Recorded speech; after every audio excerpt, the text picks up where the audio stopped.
baby gorillas! And I just thought I'd have a laugh. I'm up early this morning for some obscure reason, and nobody else is going to be up. So I thought I would just have a wee bit of a giggle. Oh my goodness, there's 2 viewers already. Oh, hello, my baby gorillas again. Good morning. So what we're going to do today is have a wee bit of a laugh, because I think it's about time we all get cheered up, and I'm exactly the right guy to do it. So we're going to combine these two fantastic women, fantastic, absolutely brilliant. They're obviously right on top of their game, and I think we need more women who are this competent in public office. It's without a shadow of a doubt the most competent thing I've seen. Both of these women, different countries, fantastically competent. Competence is just going right out the water here. So what I'd like to do is just dig up these two things. And I would also like to say that it's the guerillatvchannel at gmail.com. Guerillatvchannel at gmail.com if you want to get hold of me. Not the Guerilla TV channel. So here we go. Everybody get into this. So Young Calamity did the dementia thing, and it was absolutely brilliant. So I'm going to do my own take on Young Calamity's dementia thing. So here we go. This is going to be, I don't know if this is going to work, but hopefully it'll be good for a laugh.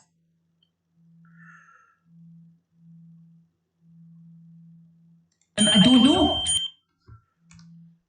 First Minister, is there any chance that you can... Find Conservative Twitter, but I'm going to circle back. Can you circle back, please? I don't know where the leak came from. Oh, damn, I missed that. See, this is going to be tricky. I don't know where the leak came from. Can you, First Minister, can you do me a favour? On a number of things, as we often do directly. I'll circle back. I don't think this is going to work as well as I thought it was going to work. Let's just work out. Let's just go through them all. Not to the best of my recollection. I don't. I mean, really, honestly, this is horrendous. This is absolutely terrible. This is somebody not on top of the brief at all. I mean, we all know that I think she's lying, so I think that's. I don't want to say that the First Minister's an absolute liar, but I think we all know she is. No, the answer to that question, I don't know whether that was something we considered. I do not know. I'm not aware that Oh my goodness. Oh, come on. This is painful. I am making assumptions here, and I do not recall that. I don't remember. I'm not aware of my recollection. Oh, my recollection's going. Dementia setting in. Please vacate the building. Of the conversation with Jeff is not as vivid as I. Oh, is it not? Oh, you would think that the conversation that Alex Salmond might be up in false sexual allegations might be something that you have to remember. I would have thought maybe for later. Or it could be that you're lying. I forgot to mention this as well. When I was in the courtroom, there was rebuttals of arguments about Alex Salmond. About Alex Salmond, what happened in some of the cases, because obviously there was 9 women.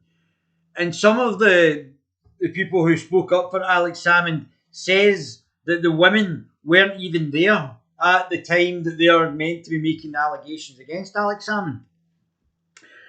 So the rebuttal to the arguments that I believe all women, the rebuttal to the arguments with other corroborating witnesses was saying that the people who are making allegations weren't even there at the time that they were meant to be making these allegations. So I would suggest we need polygraph tests, lie detector tests. So let's see if the First Minister will take a polygraph test herself. Quite interested to find out if she's in a relationship with a French journalist, female French journalist as well. But yeah, I think maybe we need to get the First Minister on a polygraph test as well as the 9 alleged victims to find out if they're lying. It's funny how, let me just dig up this, because I think I've not gone over this for a while. And I'll go back into my fantastic channel, circle back lady, and we'll just cover this, because obviously Nicola Sturgeon wants to help the woman, but I'm just curious, let me try and do this, mate. Most popular. Oh, there she is there. Jojo Cherry. So, when I go down into my comments here, I just have to look back at, let's start with the first article. So let's look at the raping of children in Glasgow by Muslim immigrants. Uh, oh, fake asylum seekers. Oh, I didn't see Nicola Sturgeon saying or doing anything then. I'll come back to what the SNP did then after that as well. So groomers fail, victims fail by system as Glasgow. I don't know why that's going off to the left here. As Glasgow exposes Rotherham-style Muslim rape gangs, Muslim child rape gangs. So I didn't hear Nicola Sturgeon, the children, never mind women. The children in Glasgow. Now, this is April the 21st, 2015, so it's 6 years ago, but the SNP were still in charge of this for their multicultural, diverse agenda. Now that they're putting in people who based on their skin colour, and the first, on the second ballot, and they're putting the people just because they're black or just arrived here, because they'll know how to bring forward the country. Obviously, Nicola Sturgeon doesn't know how to do it. So let's have a look at this. A report into the Rotherham-style grooming gangs in Glasgow exposes a catalogue of concerns about police, councils and NHS managers. Well, is that not the case? Oh my goodness, by Ben Borland. There's a child after being raped by Muslims in Glasgow. Police councils and NHS managers are all failed to stop grooming gangs. Oh, so child rape by Muslims is okay with the SNP, right. The 36-page review was was presented to the Glasgow City Council Community Health Partnership (CHP) on December the 17th.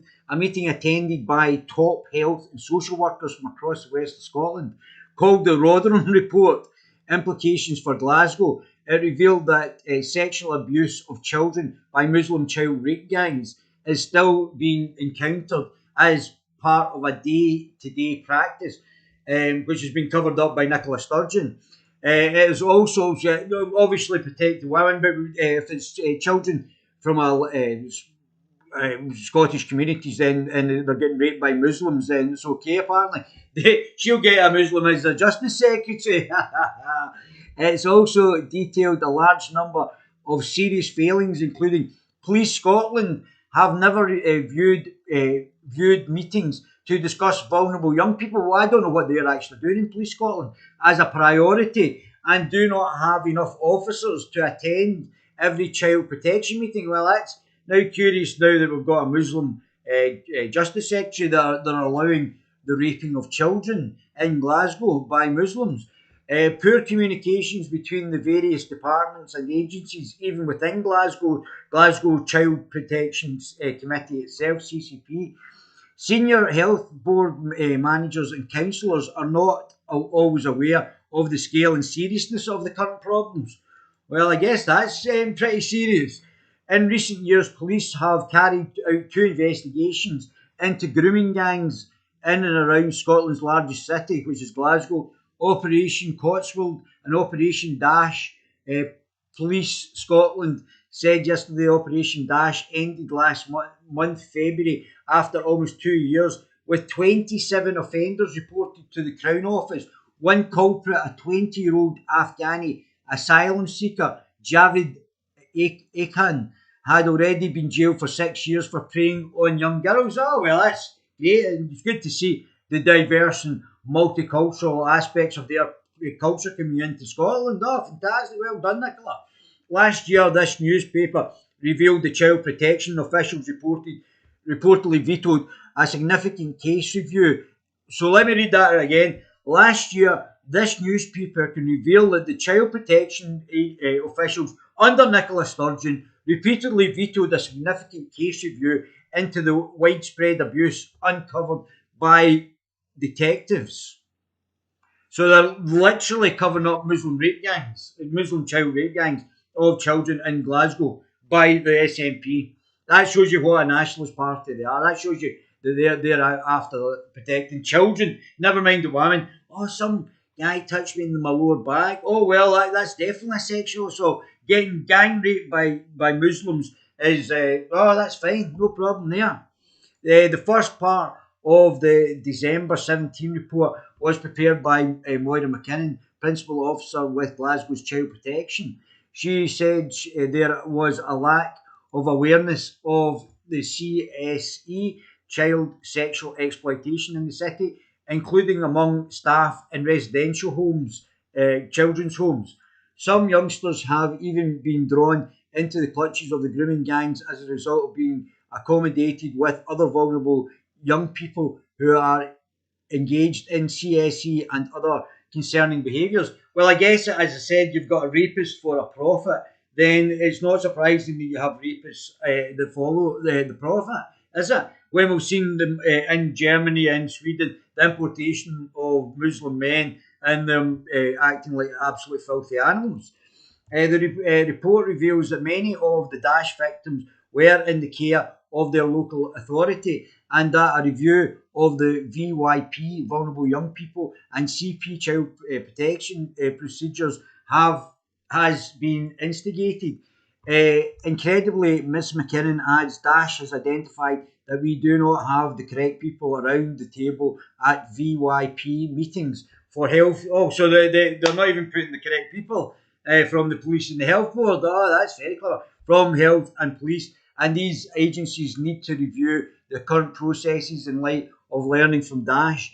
In a discussion with the police, there is an acknowledgement that VYP has been a priority meeting for the police and they are unclear about its status. The police are indicating that they currently do not have the capacity to attend CP meeting requests and attend VYP. Oh, so they're just ignoring the raping of children now. Oh, but what about the women? I guess if there wasn't £500,000 spent in litigation against Alex Salmond, they might have the money to actually protect children.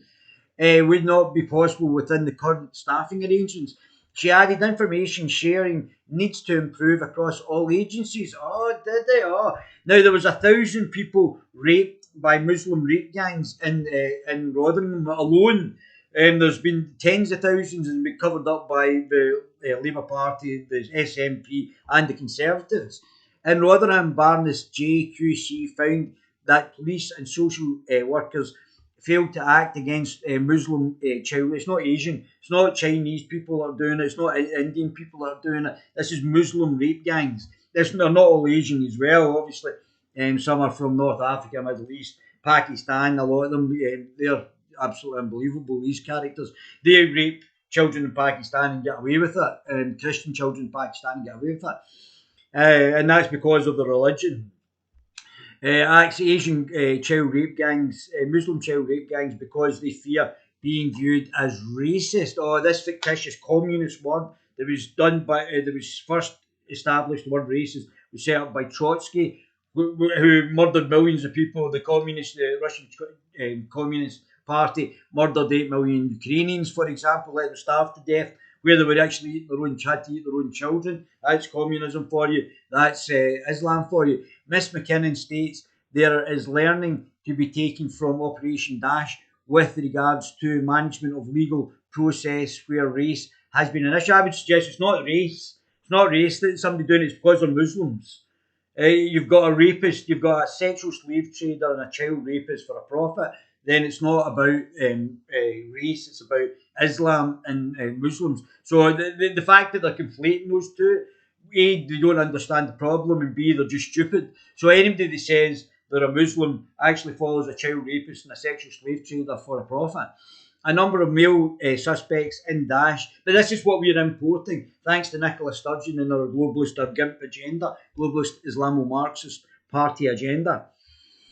Daesh has come out with in Scotland. She concludes that J report is very clear that this abuse is not confined to the past but continues to this day. All right, it's still going on. Well, I guess Hamza Useless is allowing it to go on, isn't he, being a Muslim himself and a member of a child rapist death cult, as is evidenced in Glasgow through the 2 police operations And but this is the SNP's fault. This is the SNP's fault, day-to-day practices. The second part of the December 17 report was prepared by Mary Valent, Head of Child Protection Development and NHS Glasgow. NHS Greater Glasgow and Clyde. She said we need to ensure the senior managers in the NHS GGC and elected members are aware of the scale and seriousness of the problem. Oh, I thought, that must be the multiculturalism. That must be the positive effects of bringing in mass immigration.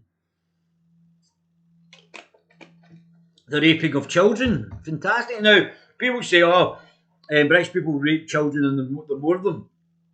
They're not targeting Muslims or targeting other people. They would then get called racist, but racism only works one way. It's an anti-white thing, so that people from other parts don't have to be held to the same standards. And our GIMP politicians are directly adversely affecting the Indigenous population, including the fake Nationalist Party, the GIMP Party.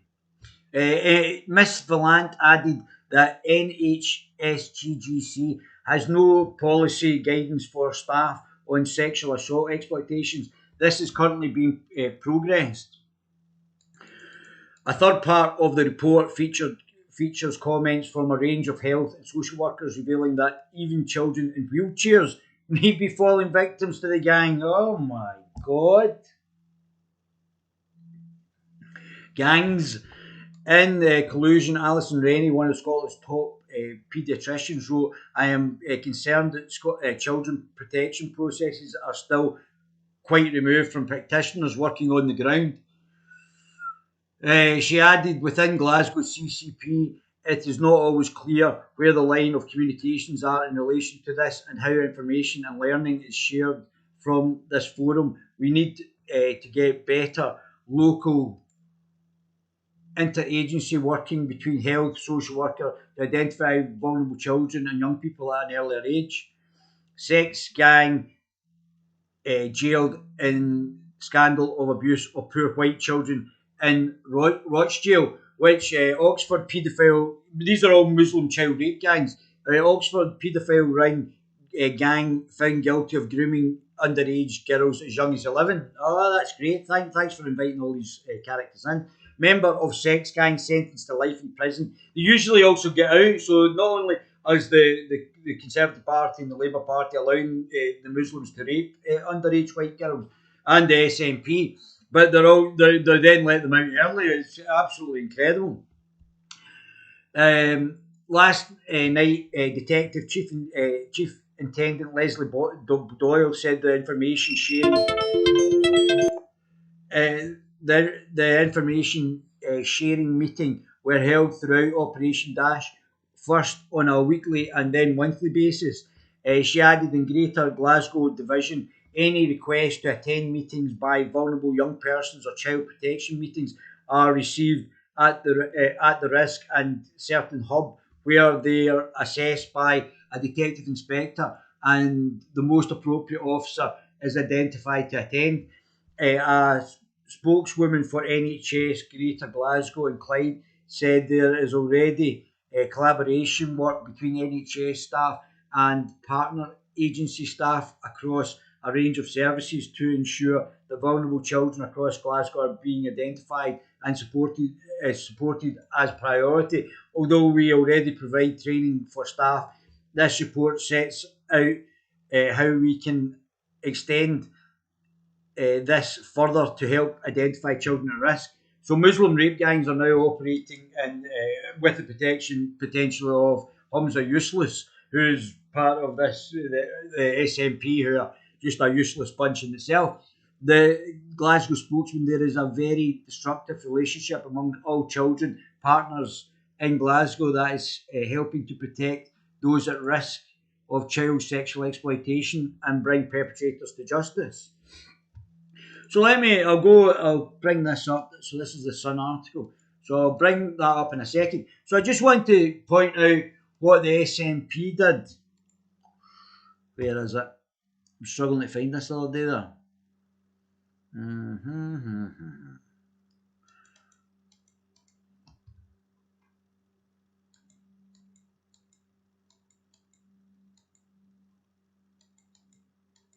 Where is it?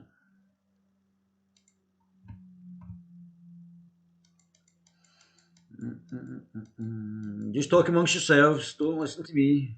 Oh, here we go. Fantastic. So this is me. The Scottish Defence League, which is Tommy Robinson sort of. Before he left, Tommy Robinson has left the English Defence League, but this is the Scottish Defence League, and this is on the back of what the SNP and our Muslim secretary has been doing, and not actually helping children, as we've seen there, Scottish children getting raped by Muslim child rape gangs. Is that the Scottish men protested, and the SNP got trade unions and all that, and lefties to go down, and they didn't even know why they were there, and they seemed to be supporting it. I didn't actually know why I was there. I've not been involved in any far-right organisations or right-wing organisations. I don't even think it's a right or left-wing.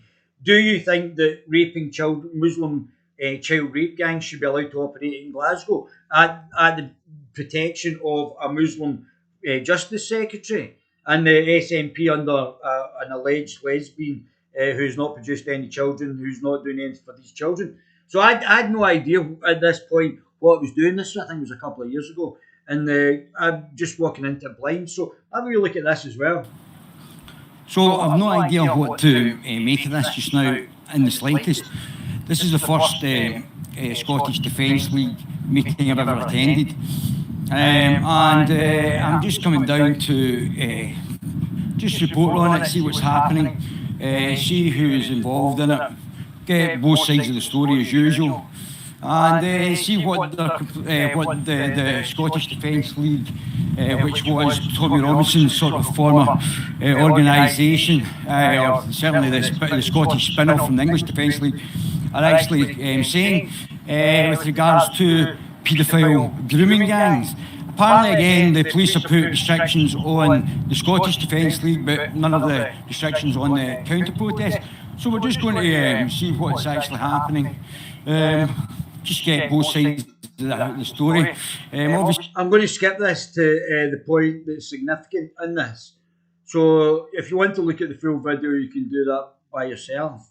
So this is me coming up to the protest of the people who don't want Muslim rape gangs operating in Glasgow.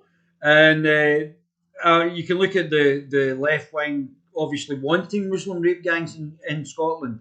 So this is me coming up, and this is showing you SNP police force preventing me from actually finding out, because I didn't really know much about this, what was actually happening here. Sorry about the quality of the pictures. For some reason, I was getting interfered with there through various means that the government have got to interfere with the live streaming of events. Same thing happened down in London. So this is me trying to find out what those speeches are about, and this is the wall of cops by the SNP that were preventing me from actually finding out what's actually happening.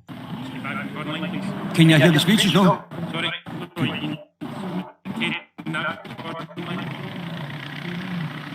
You get round about and actually try to hear, can't hear what they're saying.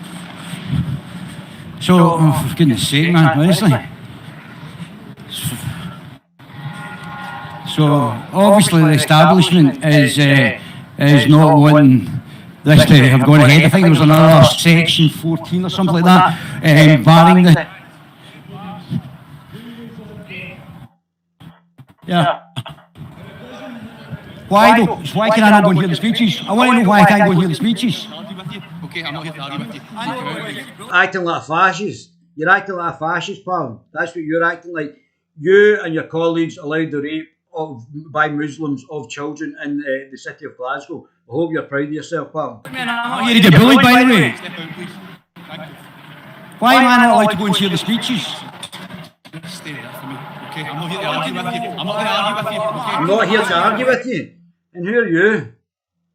Who are you? Are you the Stasi now? Are you a police force or are you the Stasi? It's not an argument, it's a question, sir. Why am I not allowed to go and hear the speeches? Why am I not allowed to go and hear the speeches? I'm not here to argue with you. I think your question I'm asking. It's closed off as a call there. It's prevent disorder, okay? We're No, letting I'm recording. That's as well letting 20 people in, okay? They're letting too many people in to hear the speeches by the guys who were not wanting children to be raped by Muslim rapists in Glasgow, to rape children by Muslim rape gangs in Glasgow. And this guy's protecting that for me not being able to actually find out what was actually happening there. Why is it restricted? Why And you can see they're actually interfering with the stream there as well. is it restricted? Prevent disorder. That's I don't know.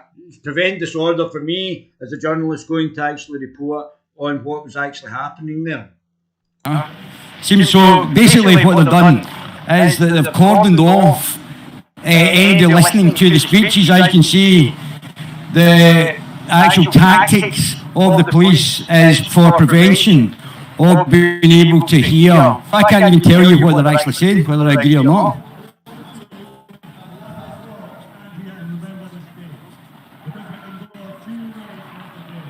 We can stand firm and go forward, and we can continue to go, and we can tell the neighbours and tell people, I'm not being afraid, you will not be afraid.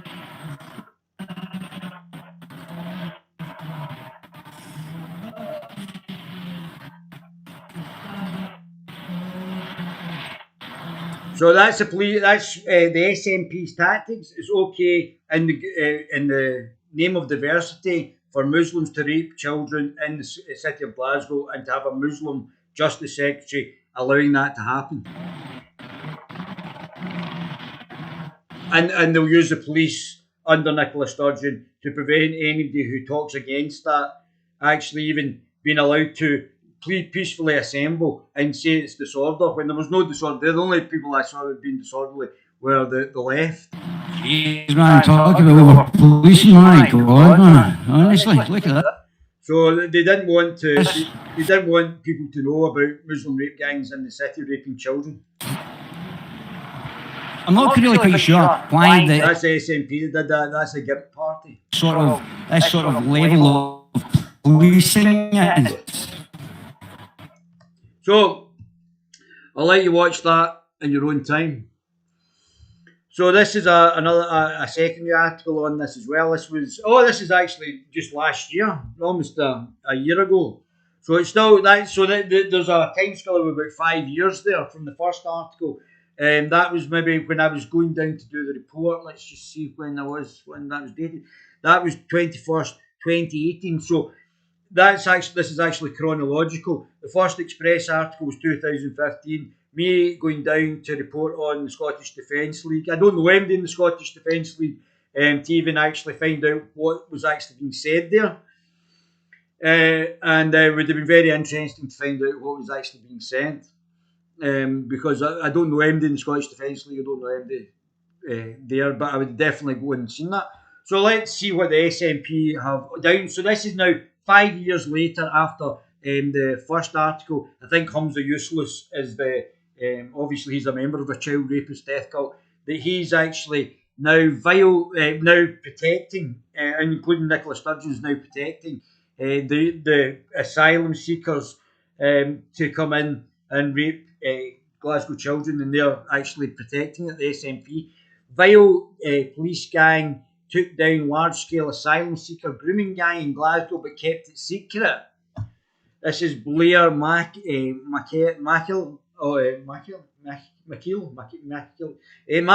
I think it is, of The Sun, 27th of January 2020. The first one was obviously from the Express. Cops took down a huge asylum seeker grooming gang in Glasgow but kept it secret. The gang preyed on vulnerable children, girls in the city, and had at least 44 victims, including a core group of 6 youngsters who were all known to each other. Oh, great. Oh, that's great. The SNP for you. That's the SNP that have done this. Police took down a grooming gang but kept it secret. It's believed one man has been abused. It's believed that one child may have been abused by 28 men, with another linked to 23. So I don't know if they were getting gang raped or they were actually it was one after another. But I mean that's quite clear. 55 suspected members of the vile group were identified by officers, with 46 positively identified. So they're identifying these individuals, letting them go, and none of these people, I think, have gone to jail. So Alex Salmond was up on charges, criminal charges, for not raping anybody, not really doing what I saw in the majority of the cases. There wasn't even much to them, even from the complainer's point of view, never mind the defence that Alex Salmond had got, that people weren't where they said they were. So this is why we need to bring in polygraph tests. If these Muslim guys were not raping children and they had done the polygraph test and they were found not to be, then they should be let go as well. I don't believe in persecuting people, even though their prophet was a child rapist and a sexual slave trader. You should persecute people. 55 suspected members of the vile group were identified by officers, with 46 positively identified. All were asylum seekers from Kurdish, Afghani, Egyptian, Morocco, Turkish, Pakistan, or Iraqi communities. All Muslims. So all Muslims and all doing the same in their own country. So the SNP are now bringing in raping of children as a policy, and now they're bringing in. They've now got in the regional list first place a lot of Muslims in the actual first place. So if you vote SNP and the second vote, you're probably going to get some Muslim as your MSP in these up and coming elections.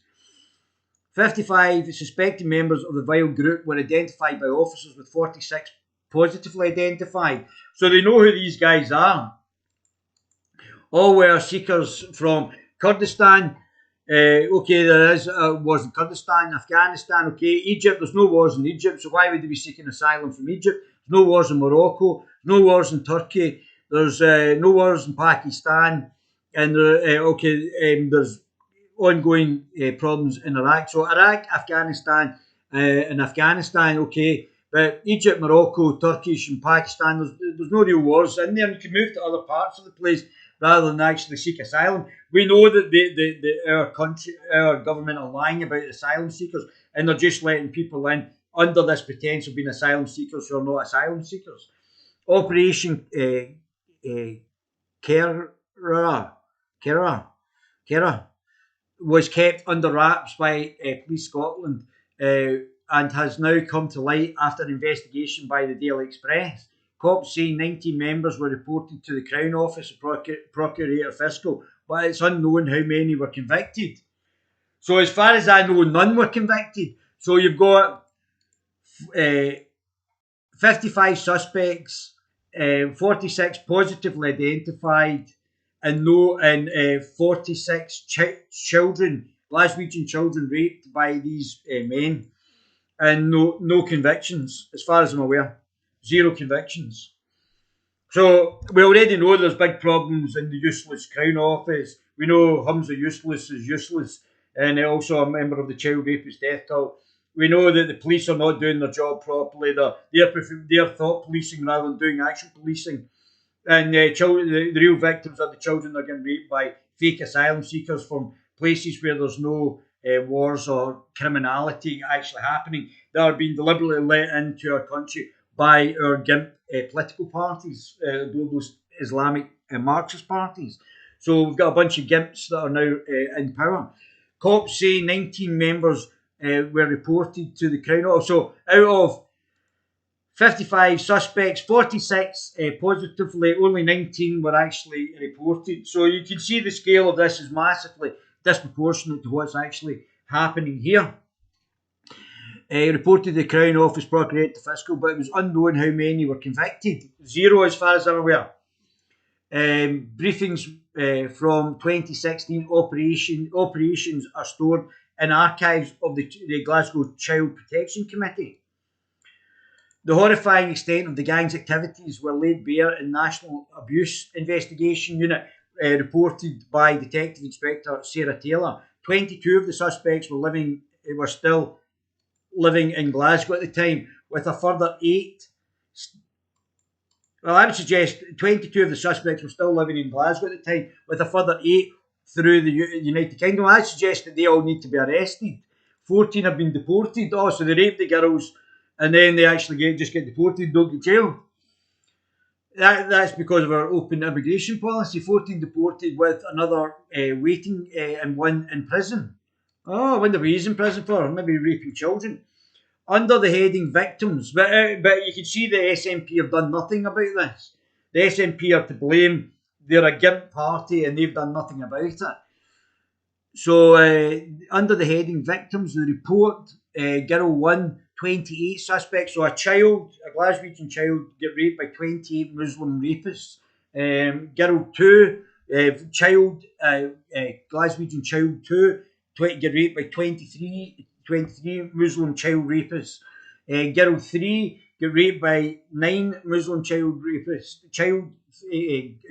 Glaswegian child 3, get raped by 9 Muslim child rapists. Guerilla 4, child under 16, get raped by 8 Muslim child rapists. Guerilla 5, get raped by 4 Muslim child rapists. Glaswegian Guerilla child 6, get raped by 1. Get raped by 1 Muslim child rapist. And all are known to one another. 20 other named girls believed to be victims. 20 other, unbelievable, other named children believed to be victims. A further 18 were identified through the course of the investigation. So that's 38. The cops saying they used disruptive tactics. Oh, well, I'm sure rather than arresting them, or were the cops using disruptive tactics when they're preventing journalists finding out what was going on? Is that the tactics? Rather than using disruptive tactics, it may be worthwhile actually arresting them and getting them polygraph tests and to find out who's lying. Because if these guys were innocent, then it's a big problem for them as well. If they were lied about, then the girls should go to jail.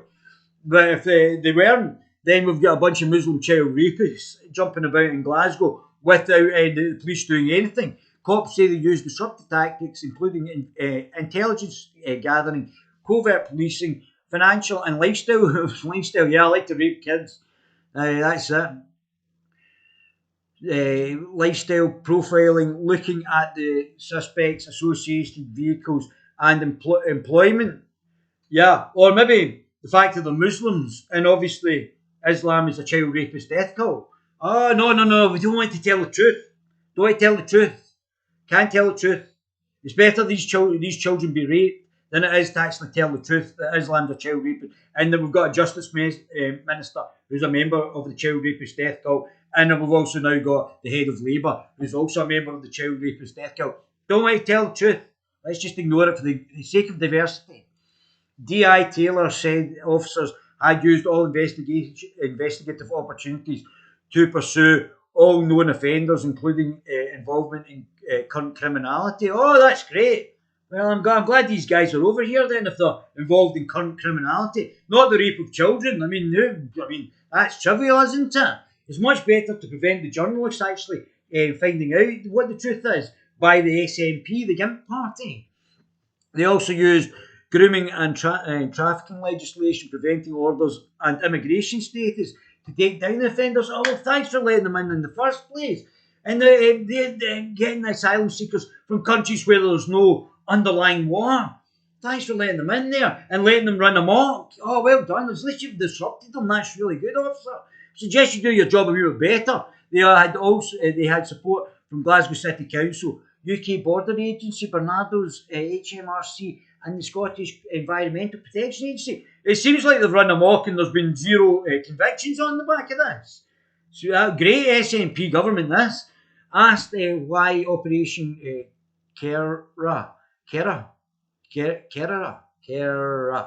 was not made public because the SNP wanted to cover it up, but they want to make a big deal out of Alex Salmond's. Oh, some Alex Salmond touched me in my lower back. Oh, well, that's definitely rape, isn't it? Not having been gangbanged by 28 fake Muslim asylum seekers. That's not a problem. Asked why Operation Guerilla was not made public, a police source said, "We need to be very, very clear that we always carefully consider." But Nicola Sturgeon got someone to leak about the allegations allegedly from her office to the press. Oh, but you've got to be very careful about Muslim rape gangs in Scotland. I know, you wouldn't want to jeopardise the Muslim who's the Justice Secretary, Hamza Useless, would you? Oh, no. Now we've got a Muslim leader of Labour. Oh, no. What have they been saying about the Muslim rape gangs in Glasgow? Nothing. Zero.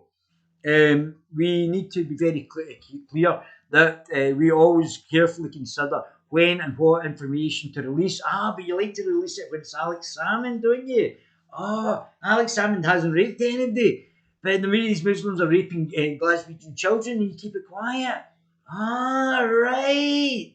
Right, is that because the SNP are a gimp party? Full of gimps? I guess Nicola Sturgeon only has to worry if Hamza Useless wants to throw her off the minarets for being a homosexual, allegedly. In relation to ongoing investigations to protect vulnerable victims and integrity of their inquiry. All right. But when Alex Salmond had this going on, who didn't, from what I could see, rape anyone, he was actually thrown to the wolves, and you totally made a big deal about all of his charges. But the raping of Glaswegian children, you get the police to actually prevent any journalists going and actually listening to it. All right, is that the operation that Nicola Sturgeon's running? I suggest she needs to leave office, but that's just me. I want you to pronounce this properly because I mucked it up last time. Give me a second.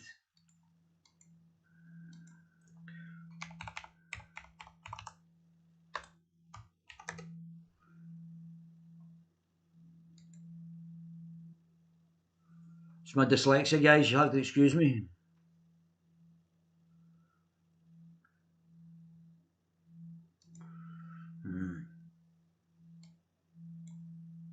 Carnochan. That's not how you pronounce it. Carnochan. No, that's not how you pronounce it.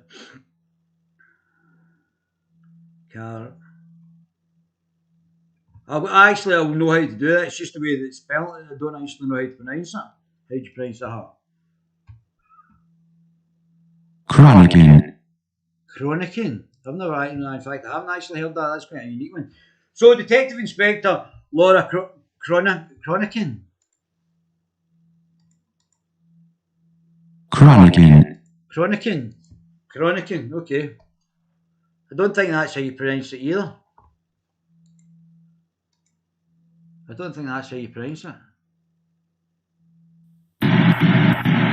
Hello everyone and welcome to How to Say Everything. In today's video, you are going to learn how to pronounce this Scottish dessert called Chronican. Okay, Laura Chronican. That sounds better. That sounds more Scottish anyway. Chronican. On the National Child Abuse Investigations Unit said, we are committed to investigating all reports of child abuse, which includes child sexual exploitation, unless they're done by fake Muslim child rape gangs in Glasgow. Fake Muslim asylum-seeking gangs in Glasgow. We want to assure everyone, we're really assured. You're too busy making false allegations against the former First Minister to be actually focusing on the real job, aren't you? Reassured anyone who had suffered abuse that we will listen. Maybe you should stop listening and actually do something. Maybe you should do something. Our investigations are always victim-focused and victim-led, and we will ask our partners in support services to assist. Our National Child Abuse Investigation Unit provides specialist support for the investigation of complex child abuse and neglect across Scotland. However, part of our success in delivering child protection is local officers working with their partners in communities. Child abuse, including child sexual exploitation, is complex. Well, it's not complex if you've got an ideology that promotes the raping of women and children. So it's not that complex. So you should maybe actually read the Quran and the Hadith and actually realise that Islam, which the leader of the Scottish Labour Party and our Justice Secretary actually supports, supports the raping of children and women, having sex slaves, having sex with underage children. So maybe you should actually read that and stop actually talking nonsense. Child abuse, including child sexual exploitation, is a complex and challenging area. Yeah, there's other things in child sexual exploitation. We can see it in some of the highest places in our society, such as the church, allegedly the monarchy, and other parts as well. So we can actually see that in Jeffrey Epstein. We understand it's not done down to one area, but it's not promoted by any other area. It's only promoted under Islam and by Muslims. And we owe it to children, where now or in the past, to thoroughly investigate each and every report we receive. Well, I'd like to know how many children have been, how many of these suspects have actually been convicted, and how many were actually in jail for it. Because I would suggest there's a big failing here right away. Anyone with information on child abuse is asked to contact Police Scotland in 101. We carefully consider what information to release to protect vulnerable victims and the integrity of the inquiry. Unless it's Alex Salmond, then Nicola Sturgeon will allow one of our minions to release the information to the papers. Ah, right. That's very interesting. So, thank you very much for that. So, back to this then. Thank you very much for that as well. Recall what remember if you told me the name. I can't remember the exact phraseology of it. I can't recall, and I would need to check. I can't remember if that's the technical term. And I don't have a recollection. I don't recall. If memory serves me correctly, I might be getting the 1 and 2 round the wrong way here. I can't tell you. I don't know of anything that was that. I can't recall all the ins and outs of this. Would have to check the precise dates here. I'd have to check the detail. So I cannot sit here and say definitively that none of that happened. I mean, I can't sit here and tell you exactly. I mean, this is just dementia, isn't it? I'm sure if a doctor did a test just now, this is just dementia. If you can't remember all of that, then it's either A, a cover-up, B, you're a liar, or C, that you've got dementia. I don't know which one you want to be. It looks like you have totally done this. You've totally tried to set up Alex Salmond with fake sexual allegations, and you're now just trying to cover it up. And I'll come on to Rob de Dunlop in a second. That you've just covered it up. And now you're just saying, I can't remember. It was, I don't know what happened. I mean, it's pathetic. On what day? I didn't know. I am not in possession at this point in all the of your information. Faculties. I'm not in possession of my faculties. I don't have the dates of that. Okay. Well, maybe you should actually get the dates of it. I don't know. Oh, hold on. Let's get with this one.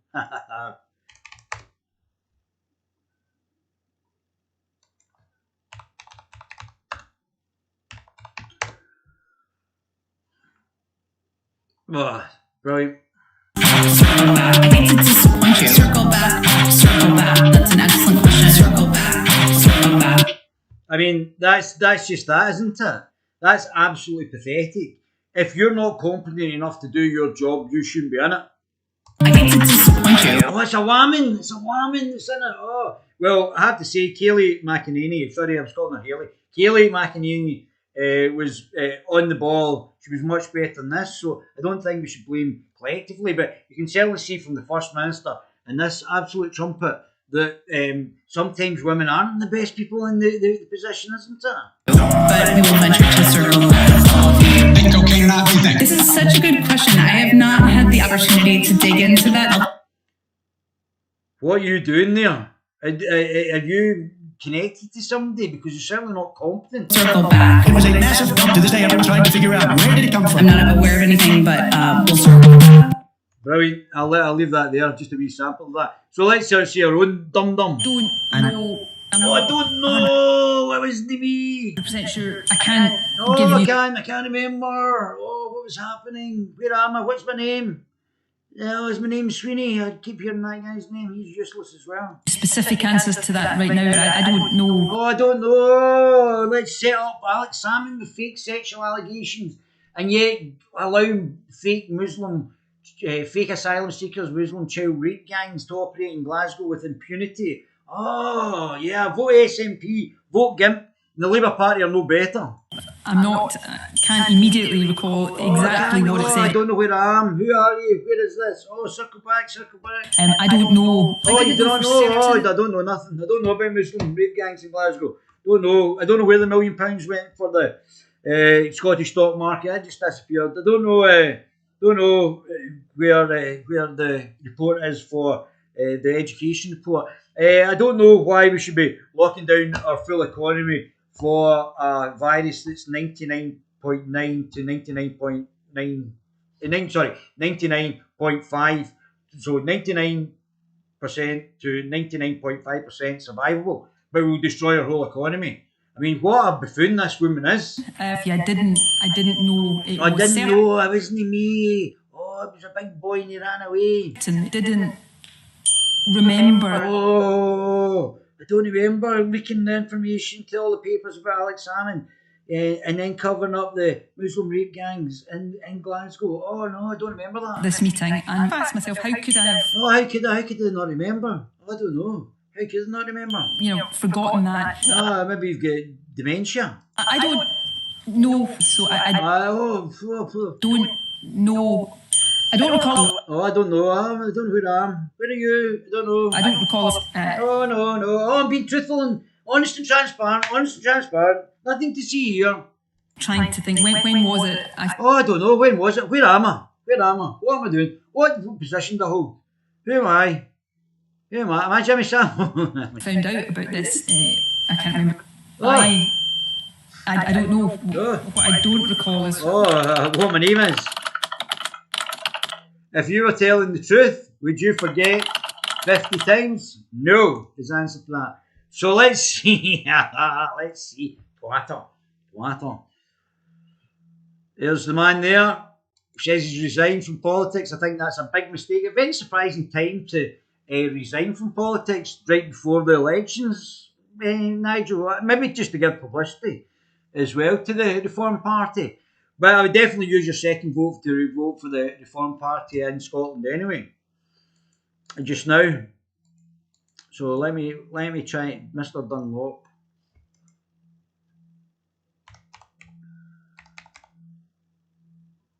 There it is.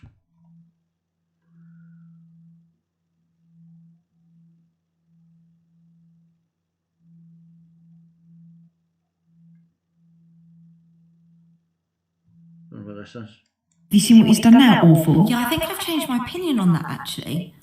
Sorry, what? Well, I was listening to a different opinion, and it got me thinking, and... You can't change your opinion. What? Why? Because you've committed to this opinion. How? You've liked posts on this opinion, you've tweeted this opinion.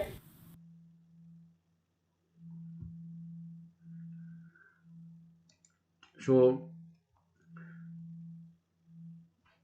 Oh, apparently Hamza Useless, the member of the child rapist death cult, is getting supported by a lot of Scottish people. I don't know if any of these Scottish people stood up for the children in Glasgow or they just kept their mouth shut.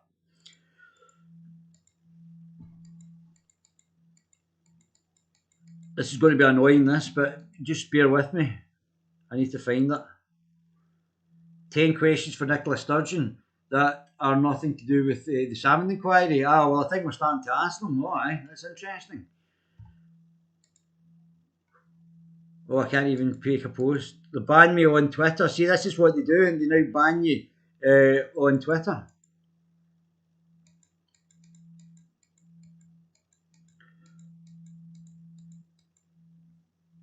Let's hear Nigel. 30 years that I've been involved in active politics. It all started in October 1990 when somebody came into the bar in the city and said, we joined the exchange rate mechanism. We pegged the pound against a basket of European currencies. John Major was the Chancellor that did it, and I was furious. I knew it wouldn't work, and sure enough, it led to record bankruptcies and house repossessions. Then we saw the Maastricht Treaty in 1993, a big Tory rebellion, but in the end, John Major used a confidence motion, and like good little boys, they all went through the lobby and voted for a treaty that they'd opposed in public. And that for me was the moment when I said, that's it, I've got to do something. Even if no one votes for me, I'm going to put myself up at the next general election. And I was fortunate to find some like-minded people, and UKIP was formed out of the Anti-Federalist League in September 1993. Within a few weeks, a Tory MP had died, there was a by-election in Eastleigh, and I found myself in a village hall in a place called Hursley between Winchester and Eastleigh, speaking to an audience, my first ever political speech. I have to admit, looking back on it, I was terrified. And really, I mean, the truth of it is, I never ever stopped campaigning. The issue that got me to leave business was our membership of the European Union. In 1999, we had European elections contested under proportional representation. So I found myself going to the European Parliament. Indeed, I thought the day I left last year, I'd actually been there in 4 different decades. So it was a long, hard fight. It was very difficult to get people to understand what sovereignty meant. Very difficult to get people to believe the extent to which we'd given away the ability to govern our country. And actually, it was sort of political heresy to even suggest that we should leave the European Union. We were treated as if we were the wild men from the hills. And then, of course, in 2004, the doors were opened unconditionally, first to 8 and then to 10 former communist countries. The government said an extra 13,000 people a year would come. Well, we all know that hundreds of thousands did.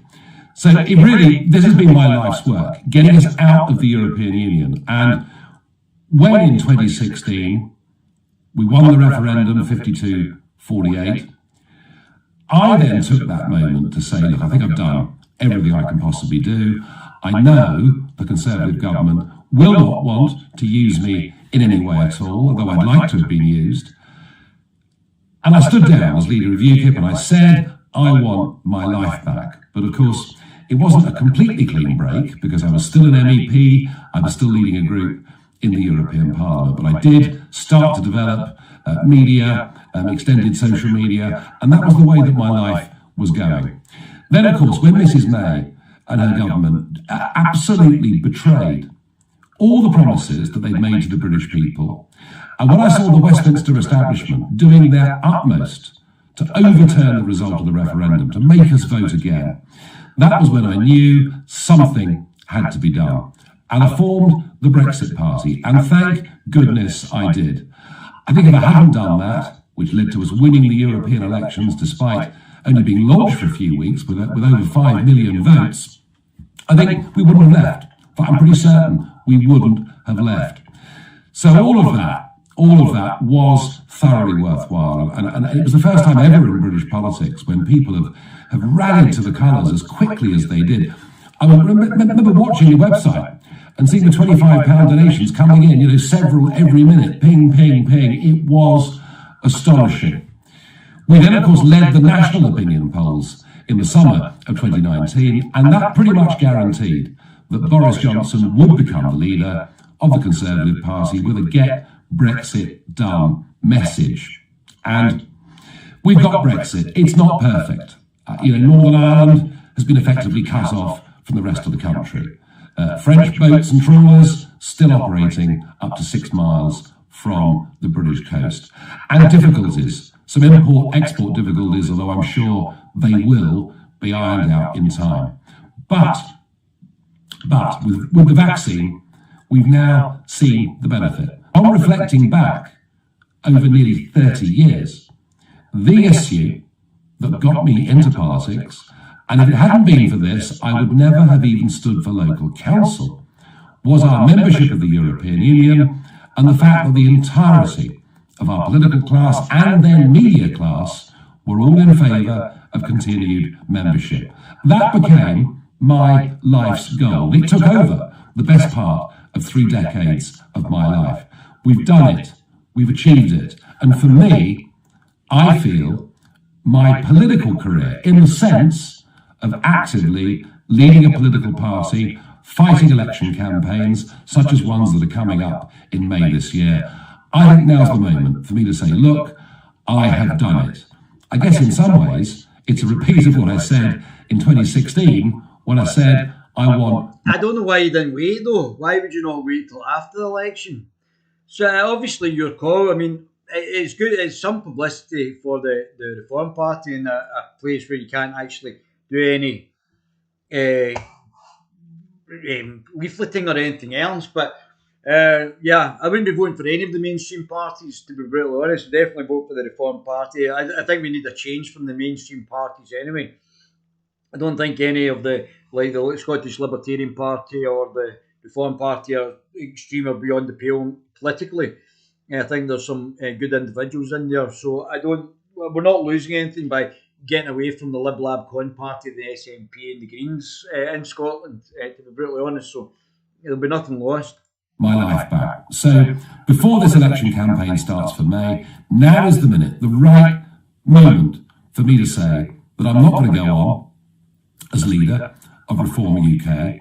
I support everything it stands for, and whilst I won't have any executive control or responsibility, I'm quite happy to have an honorary position within the party, and that indeed is what I'll do. And I'll hand the leadership over to Richard Tice, and I hope, Richard, you know what you're taking on. I think he does, because he saw it at first hand as chairman of the Brexit Party. But I think Richard Tice is okay. I don't have any issue, but obviously I would suggest it has to democratise relatively quickly. Leading a political party, leading one that challenges the establishment, it really is a 7-day-a-week job, and you find huge sections of the media really vehemently opposed to you. I mean, they say things, they write things they just wouldn't do about people in the Labour and Conservative Party. So Richard has got a very big, tough challenge, but I know he's filled with bags of enthusiasm. I'll be there for help if he needs it. But this is not me retiring. Yes, I'm getting out of active party politics. I think I've done my bit. But I'm not retiring. Oh no, goodness gracious me, no. There are lots of other things that I want to fight for and campaign for. In particular, the increasing influence of the Chinese Communist Party over our whole way of life. And once again, the British establishment effectively have sold out to it. And I think the Tories seem to sell out to everything. See, the Tories seem to be like they're just another GIMP party, aren't they? Really, they're the GIMPs, the GIMP Conservatives. That's a big education campaign that needs to happen, and I'm going to fight for that. The indoctrination of our children at school. It starts from the age of 7 or 8 and goes all the way through to university. We're not teaching young people critical thinking. They're being propagandized politically. And I think in many cases, encouraged to hate this country and everything it's ever stood for. And I want to fight that. And there are some environmental causes that I care strongly about, such as the health of our oceans, and let's get planting trees. Everybody talks about it, but nobody actually does it. So I'm going to battle and fight for all of those things that I believe in very, very passionately. I'm going to continue with a career in media, in social media. As many of you know, I've taken YouTube pretty seriously over the course of the last year. I'm not going away. I'm still going to fight and battle for change. We got Brexit. Me too, Nigel. There's an awful lot more to do. But from me, after nearly 30 years, 1993, when I first put myself up for election in Eastleigh, for me, that's enough of active politics. And you know something?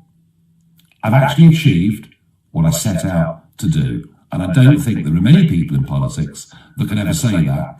And whilst much of it was a very long, hard road, not just for me, but for those around me, at the end of the day, it really was worth it. And none of it.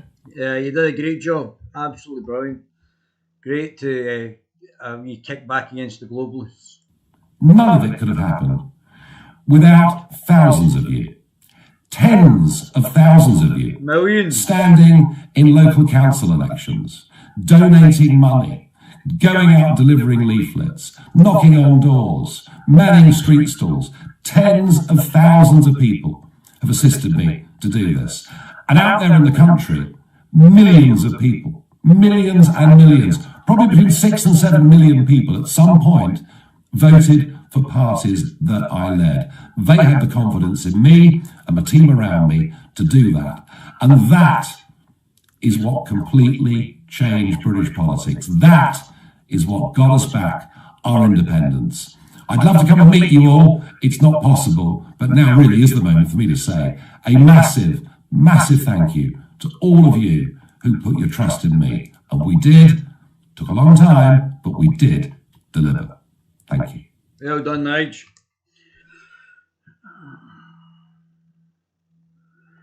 Oh my goodness. Come on.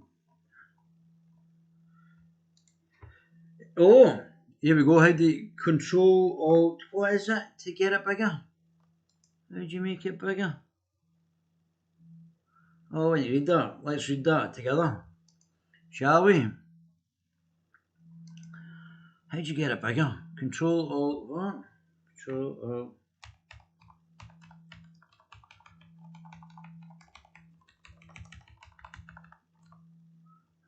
It's not on. Let's see if we can do this.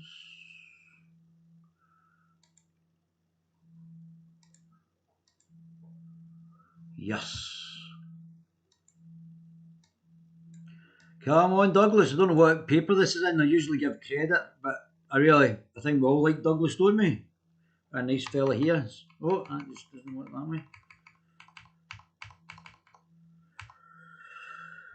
Hello. So here we go, Douglas Murray.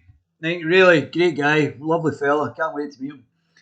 For too long, the Nats have been allowed to get away with telling people like me that we are not true Scots. Douglas Murray. In the Western world today, nationalists tend to be viewed in a dim light. The term, well, I don't think it should be viewed in a dim light.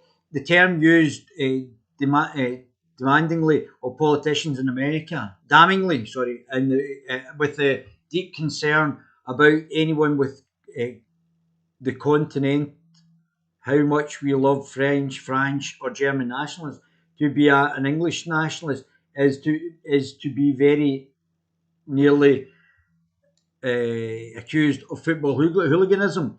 But only two types of nationalists, the Irish and the Scots varieties. Well, we know that both of these, the Irish and the Scots, are gimps. The globalist Islamo-Marxist parties, they're gimps. They're not nationalists. Wee Nippy's been on saying how much she's not a nationalist. Oh, it's just the name, acting like a wee idiot as usual. So the Irish and Scots varieties are widely mistakenly regarded as nice. Whatever the case, whatever the causes of this, it finally seems possible that the free ride given to the Scottish National Party at least might finally be coming to an end. Historically, the bar for their outrages have been remarkably high. After all, when the Luftwaffe were bombing London and Glasgow, bombing London, the Scottish nationalists of the day cheered the Nazis on. Yeah, and but we're bombing Glasgow as well, so I don't know how much they were cheering them on. And neither that nor anything else ever seemed, but that would be one bunch of Germans bombing another bunch of Germans. The much of the dent politically that she's on, and neither that nor anything else ever seemed to put much of a dent in the political project of Alex Salmond and Nicola Sturgeon. Well, happily in the announcement, both unexpected and pleasing for the unionists like me, it seems to have needed Alex Salmond to hold Nicola Sturgeon below the waterline. In recent weeks, the self-regarding Queen of Scotland has teetered. Her grip on one-party state has faltered, and Scotland's cronyistic politics settlement has finally been dismantled fully on public view. Embarrassing, reeking, putrid. The First Minister currently clings to power by hoping that she will not be found to have broken the ministerial code. But even if she's not, well, see, I already knew. It doesn't really matter if Nicola Sturgeon has not been found to have broken the ministerial code, because I already knew, even when I put up the Nicola Sturgeon will have to resign. The first one, in November, then she's going to have to resign anyway. She's going to have to resign, and if we didn't kill her, it would cripple her, and I knew that from a political point of view anyway. So it doesn't really bother me. I know that these committees have been set up to fail. I know that she doesn't want a judge-led inquiry, public inquiry, but even on the back of that, she's still going to be crippled. Unfortunately, the people who have been selected to become MSPs, which the SNP will still do well, but are going to be potentially even worse than what we've got already. So that's going to be the next 4 years for the clowns in the SNP. We're now going to see the decline of the SNP, not the decline of independence, but because of the type of politics the SNPs espouse, which is SJW, GIMP, globalist Islamo-Marxist party politics. They are just a bunch of SJW GIMPs now, and a lot of people are leaving. I wish I could find the figures. I'm going to leave this article because I think this is just an opinion piece by. Or do you want me to keep reading it? I'll keep reading it. The First Minister currently clings to power by hoping that she will not be found to have broken the ministerial code of conduct. But even if she is found to have broken it, we should expect her to find some excuse to stay. Yeah, because demagogues like Sturgeon, which is correct, she is a demagogue, she's a tyrant, always believe the rules are there to catch other people with bad intentions, not great historical liberationist figures like Nicola with her whole wonderful good bonny intentions. In the past, before there were control, the Scots Nats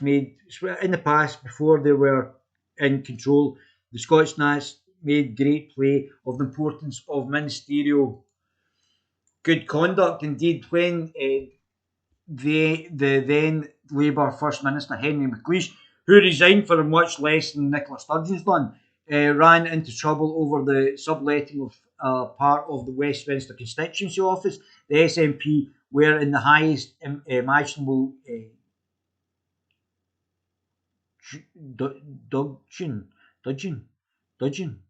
The First Minister behaviour must be beyond reproach, they wrote, which Nicola Sturgeon definitely hasn't, because we've just found out she doesn't know what she's doing.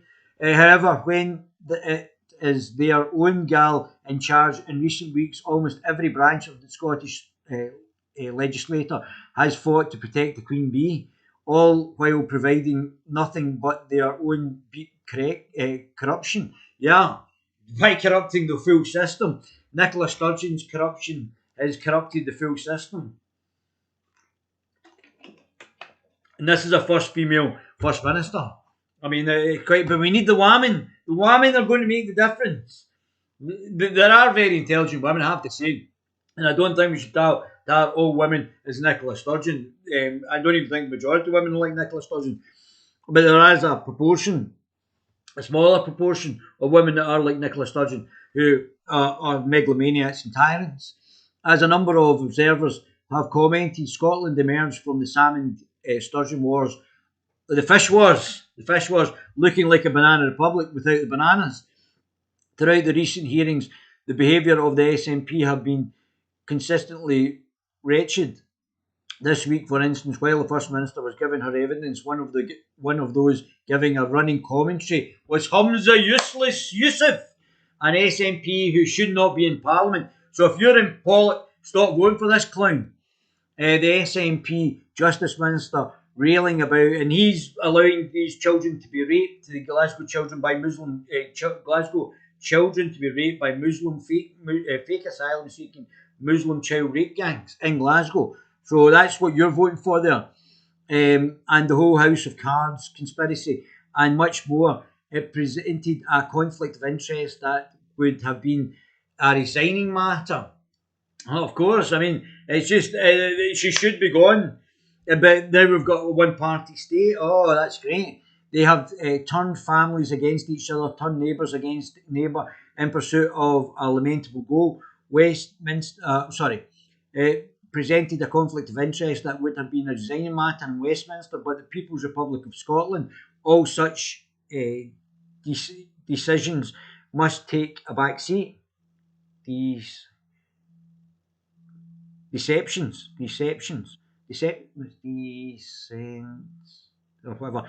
Indeed, every decency must take a back seat. Oh, sorry. But the People's Republic of Scotland, all such decencies must take a back seat. Indeed, every decency must take a back seat in order to protect the grand political project of ripping Scotland from one of the most successful political unions in history.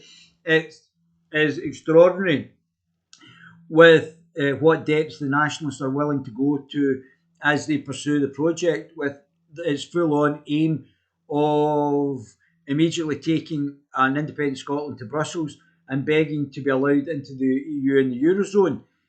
I know, just absolutely clown, gimps. That's the globalist part there. Take Mike Russell, the SNP MSP from Angus and Bute. Only a few weeks ago, he could be found on social media berating British journalists who dared to question Sturgeon's government.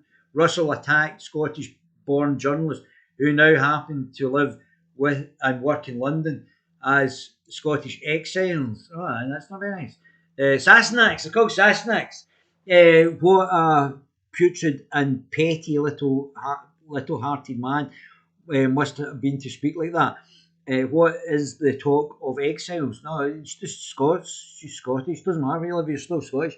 All premier rated Scots and sellout sort who dare ever to go south of Berwick-upon-Tweed and refuse to take the knee before the throne of Sturgeon. Yeah, that's us, baby gorillas. No bowing to commies. Some of us mind this sort of talk very deeply. Quite right, Douglas. I like Douglas. Douglas is cracking. Really great example of a gay man and a Scottish guy as well. He's got multiple aspects to his personality. Deep thinker. I really like him. And I'm completely heterosexual. So some of us mind this sort of talk very deeply. We mind the rank, wretched tone the Scottish nationalists have managed to introduce into the nation ever since the disastrous project of devolution first began. I was living in Scotland the year the devolution started, and I saw and felt firsthand the way in which the SNP were grinding into gear some of the worst, lowest weapons in political armoury. Yeah, they rejoiced in stoking anti-English sentiment. Yeah, that's definitely correct. They rejoiced in their historical ignorant account of our island's history. They rejoiced in stirring up half-baked grievances. Most of all, they rejoiced in sowing division, or pitting Scots against English and Scots against Scots. Suddenly, people like me who happen to be Scottish and English, you bet we're both, are you? Scottish and English. Half and half. And fully British, were told we were not Scots. You might be Scottish, have a Scottish accent, but if you move to London, you have become a not Scot. Yeah, I know, but Nicola Sturgeon's an idiot. She's not a nationalist.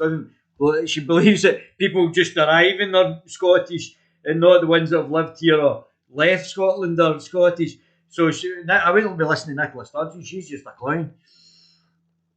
You might be Scottish and have a Scottish accent, but if you move to London, you become not Scottish. That's not true. We all know you're Scottish. Unless you move to London to take an MP salary, yeah. And then we can bend the rules to fit whatever narrative we want to speak about and work to split up the United Kingdom. Of course, you are a good Scot. Oh, yeah. Very Black, he was just a Kit Kat. For over 2 decades, the SNP have curdled politics in Scotland. They have turned families against each other, turned neighbours against neighbour, and done all of this in pursuit of a lamentable, ignorant goal. And I'm just thinking here, there has been an article written, and there was a piece about if what happened to the Quebec Party when they tried to hold a second referendum and it didn't work. The Quebec Party nearly just collapsed, just absolutely collapsed. Lament will go. As they gained control over levers of education, they sought to indoctrinate a new generation in their putrid nationalistic ideology. And as education standards, health standards, and every other standard in public life in Scotland has plummeted under their control, and we're not getting to see the education report until June. That's quite fly. Still, the nationalists have the goal to suggest that all of this would be better if they were given more powers oh dear, and more independence. Many people in the rest of the UK look at the Scots Nats and fall prey to the temptation to let them just sail away. Enough of them, they think, but be off with you. But instinct is an ignoble one. The United Kingdom, whatever that says. Oh, can I move on? Oh yeah, I can. Ignoble one. Where did I go there?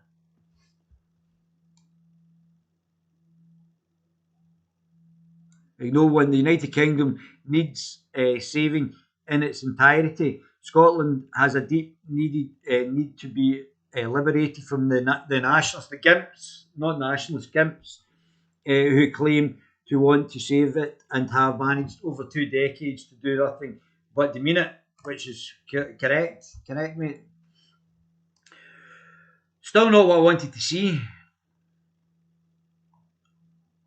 Oh.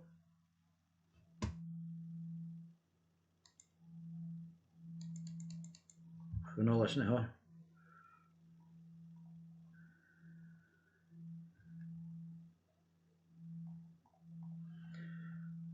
Oh, here's one. Why, new files. Oh, here we go. New files show how she ploughed on regardless against Salmond despite own lawyer's advice. Now, she lied about this. Let me get this back. Oh, here we go. This uncircumcised Philistine, what does he think he is? As a mom myself, I want to know all the details. I have to circle back. Circle back. Circle back, Salmond. Circle back, Sturgeon. That's what we're going to call her. So, I don't know if I can get this up. I don't know. I would think it would take a wee while to trawl through 7 hours of footage to actually get her. So, Nicola Sturgeon said that. So what they did was they released this, which was what I was trying to find you, after. They released this after the Nicola Sturgeon went to the inquiry. So they were very fly about it. The Scottish Government ploughed on regardless in court action, court battle. So if I was the Fabinini inquiry, I would ask Nicola Sturgeon to come back and to actually re-question her on this, because they've now released this with Dunlop, that they were going to resign. So basically Nicola Sturgeon lied to the inquiry, Fabinini inquiry, in giving her evidence. So I would then recall her if I was in the Fabinini inquiry, recall her, because they released this after the when she appeared the other day last week, which was fly of them again. If they're not shredding documents or burning documents, it's just incredible. The Scottish Government ploughed on regardless with its court battle with Alex Salmond, despite its lawyers' warning of a costly and humiliating defeat. So this actually backs up what Alex Salmond said, that this was done to actually destroy Alex Salmond, and this was done to conspire against him. And Nicola Sturgeon was continuing to actually repeat that he was guilty of being inappropriate, but not criminal. So she's still, I don't know who she is. Is she the Lord High Executioner? So I don't know about what the situation is there. She's obviously deciding that Alex Salmond is guilty even after he's been found innocent, which is disgusting. Taxpayers were landed with a bill of more than £500,000 following the January 2019 judicial review. Let me just see if any of my baby gorillas are up at this time. I've just ploughed on regardless. I'm not even seeing if any of you are actually asking any questions. Oh, you're up. No way. Good morning, Guy. John, how you doing, buddy? I never even thought of this. Government bad guys. Yes, they are the Stasi. Yeah, it's full-on political policing. Yes, it is, mate. That's correct. Scotland now has a horrific human rights record. Thanks to Hums Are Useless. Yes, they don't want cause community tensions, utter disgrace. Yeah, that's right, buddy. That's completely correct. Ian Livingstone, go diversity, yeah. Ian Livingstone should be sacked. He's terrible, yeah. SNP are covering it all up. They don't want another Rotherham. They need to kick out me to protect our children. That's right, buddy. How is this man from Glasgow highest on the candidates list for SNP in Lothian, just so they get an Afghani refugee? Is he to the top of the list in Glasgow? They are crazy, yeah. What about Derek Mackay was covered up by Nicola? Nicola, that's right. Good morning. I don't know how I can get this down any further. I don't know how that goes down. Let me see if I can get it up on the phone. I'll continue doing what I'm doing. Oh, forgot about you guys. I didn't think anybody was going to be up.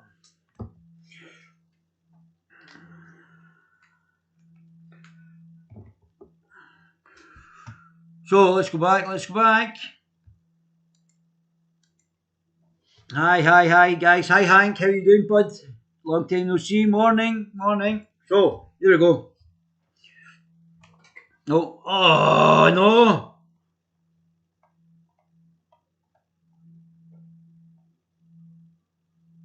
Just press the escape button.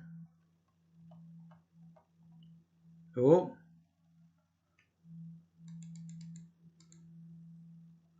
Let's go for this one. This is a different story. I'll try and find the other one in a minute. Scotland's chief law officer ordered search of top civil servant's office for Salmond complaints documents. The documents, this is from Sky News, and this is our good friend James Matthews. The documents related to the legal challenge by Mr. Salmond of a government's investigation into harassment and complaints against him. There's our friend James Matthews. Hi, James. There's Alex there. First Minister Alex Salmond.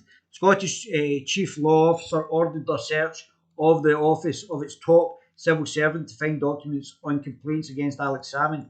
Sky News has been records of legal hearings in which counsel acting for the government said that Lord Advocate instructed a complete search of the entire electronic repository of the Permanent Secretary's office to retrieve the material. Oh my God. Opposition parties say Lord Advocate's intervention beggars belief. The Lord Advocate needs to go. The Lord Advocate's becoming a joke. The Scottish Government has responded by saying the Permanent Secretary Leslie Evans, any accusations that she withheld information is categorically untrue. Nicola Sturgeon takes oath before giving evidence to the committee to the Scottish Government's handling of harassment complaints. The documents sought related to the 2018 legal challenge by Scotland's First Minister of a government investigation into harassment complaints against him. The government eventually conceded to the so-called judicial review after its investigation was ruled unlawful and tainted by apparent bias or a complete set-up by Nicola Sturgeon by the Court of Session. The Scottish Government recently released legal advice shows that its external legal counsel has warned of possibility of failure in increasingly strong terms for more than 2 months before the government conceded. And I'm sure that's not what Nicola Sturgeon said at the Fabinini inquiry, which means she should be getting recalled on the back of this evidence. I said in November that this is a thing that's going to trip her up. So what are these? Scottish independents, more would vote to remain part of the UK. All out political podcast. What's next for Scotland? Sturgeon vows to get on the job as she get on with the job. Please don't. Nicola, please don't go on with the job. You're doing a disaster. You're an absolute shambles of a politician. Please don't go on with the job. Please release the actual reports for the children, for the schools. Please release that, and let's see what you've got there. Oh, it's still going on. He's still writing. The government insists it moved quickly to concede the case following council's advice that it had been unsustainable, unsuitable even to be heard in court. On the 21st of December, council advised the government were furious upon learning officials had failed to disclose key evidence about prior contact between the two investigating officers and two complainants. Oh, it's definitely not a set-up. Nothing to see here. Prompted the government to admit defeat. Oh my goodness. Mention of an interview by Lord Advocate James Wolfe is contained in the records of a commission and diligence hearing in which opposing legal counsel for the Scottish Government and Alex Salmond discussed the release of relevant documents. No wonder he's laughing. No wonder he's laughing. The search of the office of the government's permanent secretary, Leslie Evans, was revealed by Roddy Dunlop, senior counsel for the government, addressing the commission and diligence hearing on the 21st, 2018. He apologised for the Scottish Government's disclosure, declaring himself horrified. Mr Dunlop, who, by all accounts, Mr Dunlop has come out here with a lot of credit to his reputation and he's behaved very admirably, which I'm very impressed with Mr Dunlop. Seems like a lovely fella, very professional. Maybe we want him in charge. Let me just get this up, guys. We'll see what you're all saying to me. My baby gorillas. Come on. So, Mr Dunlop, it's entirely regrettable, and I apologise. I can only apologise to the Commissioner and ultimately to the court for the piecemeal nature of what is happening. And frankly, I'm personally horrified at the SIC, the way that this is unfolding. But I can only make available what is available, indicating there has been an intervention. The piecemeal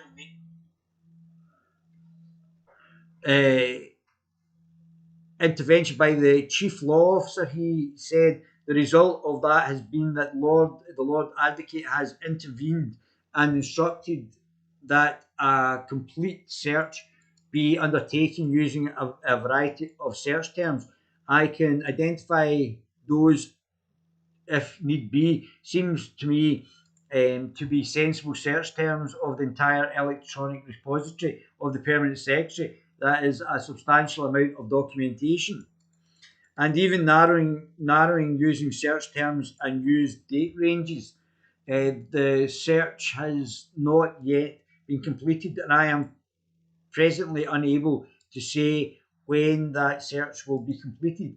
All I can say is the Lord Advocate himself has stressed the urgency of being unable to say both to you, Madam Commissioner, and to Lord Pentland, presiding judge, in judicial review, that the search has been exhaustive and exhausted.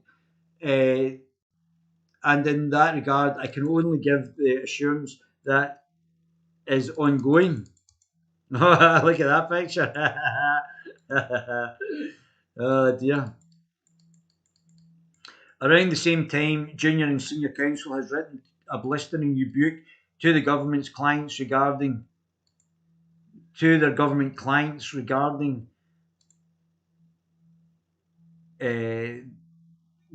document disclosure. A joint note on the 19th, on the 19th of December 2018 from Roddy Dunlop QC and Christine O'Neill, Solicitor Advocate, read with regret our dismay at this case deepens yet further. We will not rehearse the regrettable way in which the document disclosure has unfolded. Suffice to say that we have each experienced extreme professional embarrassment as a result of assurances which we have given to our opponents and to the court, which assurances have been given on instructions turning out to be false as a result of the revelation of further documents highly relevant yet undisclosed.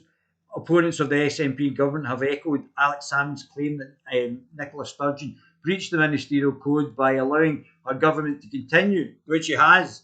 I mean, the release of these documents show that she has done that against Mr. Salmond's actions at a cost of more than £600,000 to the taxpayers, despite the advice that it was doomed to fail. Labour Party's Jackie Baillie, who sits on the Scottish Parliament's Harassment Committee, which is investigating the government's mishandling of complaints against Mr. Salmond, told Sky News the evidence demonstrated the extraordinary incompetence displayed by the Scottish Government in the most serious matter. The Lord Advocate has to intervene to search the Permanent Secretary's emails, beggars belief. It's become increasingly clear the failures around the Permanent Secretary's office directly lead to the women involved being cruelly let down and taxpayers being landed with a bill of over £500,000. The Scottish Government spokesman said that following the first day of the Commission and Diligence hearing in 19th of December 2018, the instructions on further document searches were circulated within the Scottish Government, but they were to all relevant staff and were not targeted specifically at the Permanent Secretary's office. The spokesperson said any accusation that the Permanent Secretary had withheld information at any stages in this process is categorically untrue. It is not unusual for further information to be sought during the course of a case. The Permanent Secretary sought and followed legal advice at all times throughout the judicial review, as she has explained in detail in both writing and oral evidence to the committee on several occasions. The Scottish Government has acknowledged that the process to identify and pass on relevant documents and information from the judicial review was not sufficiently robust. Oh my goodness! What's happening here, guys? If she had any respect for Scotland, she would walk away. 100%. 100%. I don't know if is your first name Kyle. I don't know what the S is. I'll just call you Kyle. Leslie Evans and Sweeney will go to save their great leader, Kim Jong Sturgeon.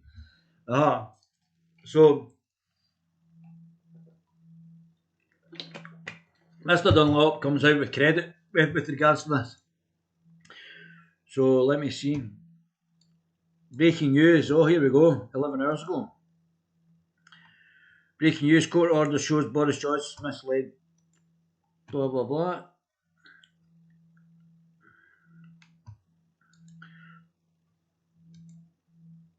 Oh, here's all the sex scandal. Text pest. COVID idiot. Misconduct. What's happening? What's happening? Uninsured transport. Yeah, I think he broke the law. Uninsured something. Sleepy cuddler. Selective memory. Sex text scandal. Dear. Come on, guys, get it together. Let's see what's happening in Twitter. Accused of misleading Parliament, calls for resignation. Guilty of misleading Parliament, anything. Here we go, Mr. Dunlop, here we go. Roddy Dunlop apologises, but another point occurred to me.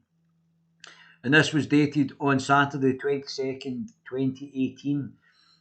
So Nicola Sturgeon will have to be recalled to the actual parliamentary committee. There has been suggestions of calling JM as a witness, whoever JM is, to rebut the problem we have rebias. In addition to the In addition to the obvious problem already made, that calling her could only ever rebut actual bias and not apparent bias. We now have the further problem of her meeting Miss A on the 16th of January, immediately before Miss A lodged her complaint. The problem with this is that JM stated in the Commission yesterday on oath that she could not remember that meeting. That leaves us unable to arrive, let alone prove what happened at the meetings, and thus unable to rebut the rather obvious inference that will otherwise be drawn from the fact that it occurred. If one need a watershed moment where the case moved from very difficult to unsustainable. So this is from Roddy Dunlop on December the 22nd, 2018. So Nicola Sturgeon now looks like she's lied to the Fabinini Commission.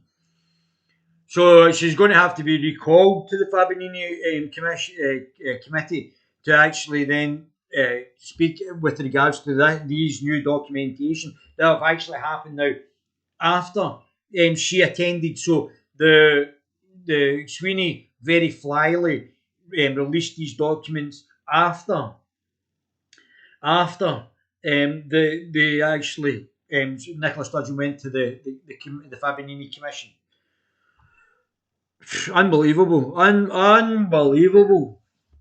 If one needs a watershed moment, if one needed a watershed moment where the case moved from very difficult to unsustainable, and then Nicola Sturgeon still tried to pursue it. Oh, my mentor. Oh, but he's still guilty of being inappropriate, not criminal though. Oh, my mentor. Oh, it was unsustainable. Oh, we'll still keep going. We still want to keep going. Oh, I'm not giving data against them. Oh, I don't know. Can't remember. Pathetic. Given the amount of work going on, I must urge that a view be taken thereon as soon as possible, continuing to rest on pleading that we know to be untrue is liable to result in several judicial criticism, with repeated apologies as delivering from unwelcome advice, and with a further entry that urge instructions to be obtained in light thereof. I wish all of you a Merry Christmas season. I mean, this is absolutely disgusting. I can't tell you. James Matthews, Knights Neil. It appears that the Scottish Government instructed the search to get all information. Why did they do a search to cover it up? Great point, Robert. And still no one has resigned or been sacked or taken any responsibility for this shambles. This has cost the taxpayer millions. Yeah, how are they getting away with this? Because they're a one-party state, and Kyle, it's a one-party state. They're the biggest party. There should be votes of no confidence in Sweeney and Sturgeon, and they have to. The opposition have to unite and now make positive moves against this. I don't know if I'm actually back to the.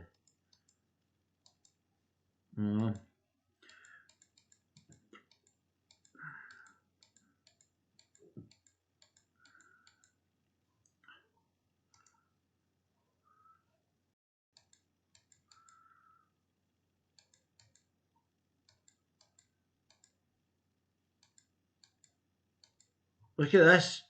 It must be quite stressful, this COVID virus. We've just destroyed the people's livelihoods all over Scotland. Nicola Sturgeon has for this COVID virus, but they're looking a bit rushed off their feet, these guys.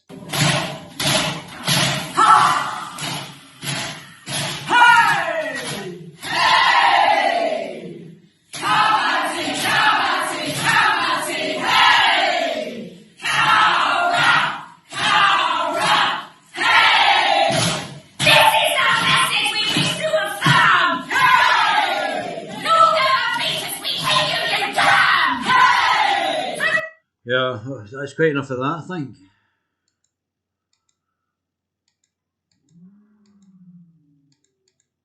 Come on. I don't actually know if Rangers have won just now. I don't know if they won the Premiership. I haven't got a clue. Right. I wish I could find this. This is getting... Oh, here we go. I'll get my job. I'll get on with my job. Please don't. Please stop going on to the job. Please just leave. Please just leave. You're doing a terrible job. Nicola Sturgeon. So this is in the Scotsman. Nicola Sturgeon criticises political games by Scottish Conservatives amid renewed calls for her to resign. This is by Conor Matchett. Nicola again refuses to confirm whether she will resign if she's found to breach the ministerial code. She's becoming a tyrant. She's just becoming absolutely power mad and a tyrant. Ministerial code during a fiery session of First Minister's questions, which focuses on the ongoing Salmond inquiry. The First Minister was pressed by opposition party leaders on which it took the threat of a vote of no confidence in the Deputy First Minister, John Sweeney, to release the legal advice connected to the judicial review. She also confirmed that the Scottish Government will release the findings of both James Hamilton's independent investigation into her potential breach of the Ministerial Code and Salmond inquiry as soon as they are available. I'll guarantee you, 100%, money down just now. You know I'm always getting my politics right. She'll be found not guilty and not proven on both of these committees. And then she'll think it's a great triumph. But all of us in Scotland are all very educated. So we already know a bullshitter when we see one. And we'll know if these come back that she's not broken the ministerial code, that this has been a cover-up by the committees and by the Lord Advocate from Ireland. We already know she's done it. It's not debatable. It's not debatable. In angry sessions from First Minister's questions, Ruth Davison called on Nicola Sturgeon to resign over her handling of the judicial review process, burning documents, trying to set up a former mentor, corrupting the Crown Office. I mean, how many things you need to get? And that's only part of it. I mean, what I should do is a comprehensive list. Judicial review process in question, why it took the Scottish Government so long to concede despite concerns being raised by external counsel. The Scottish Government leader in Holyrood asked why it took so long for the government to decide not to defend the indefensible, and asked why the key documents were undisclosed for so long. I mean, it's just unbelievable. She said because of the legal advice. This is a million times worse than what Henry McLeish resigned on. She said because of the legal advice that she had to be dragged from this government under threat of vote of no confidence. We know that for weeks this government were definitely and beyond any doubt ignoring legal advice, which I pointed out last year. But the case only became unsustainable so late because the government withheld crucial documents for so long. So the reason that you the taxpayer had to pay £500,000 is because the government knew that this was an unsustainable case, yet she dragged it out till they could not drag it any longer. They were getting demanded that these documents getting released, and this is the civil case where Alex Salmond sued the government and it was seen as unlawful. They dragged it out to put as much pressure on Alex Salmond, and then she denied this in the commission. What a liar. Pinocchio Sturgeon. But the case only became unsustainable so late because the government withheld the crucial documents for so long. Responding, Miss Sturgeon said she had answered questions for 8 hours. Oh, I don't know, I can't remember. That's me answering questions. Oh, where am I? What's my name? Oh, wasn't me. Didn't do it. Miss Sturgeon said she had answered questions for 8 hours on the subject during her appearance in front of the Salmond inquiry, and that the legal advice was there for those with an open mind to judge.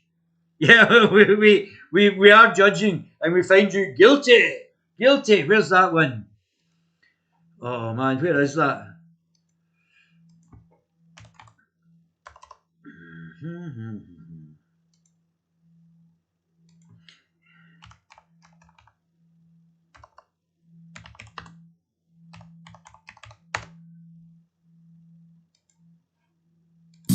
What if you could watch videos uninterrupted?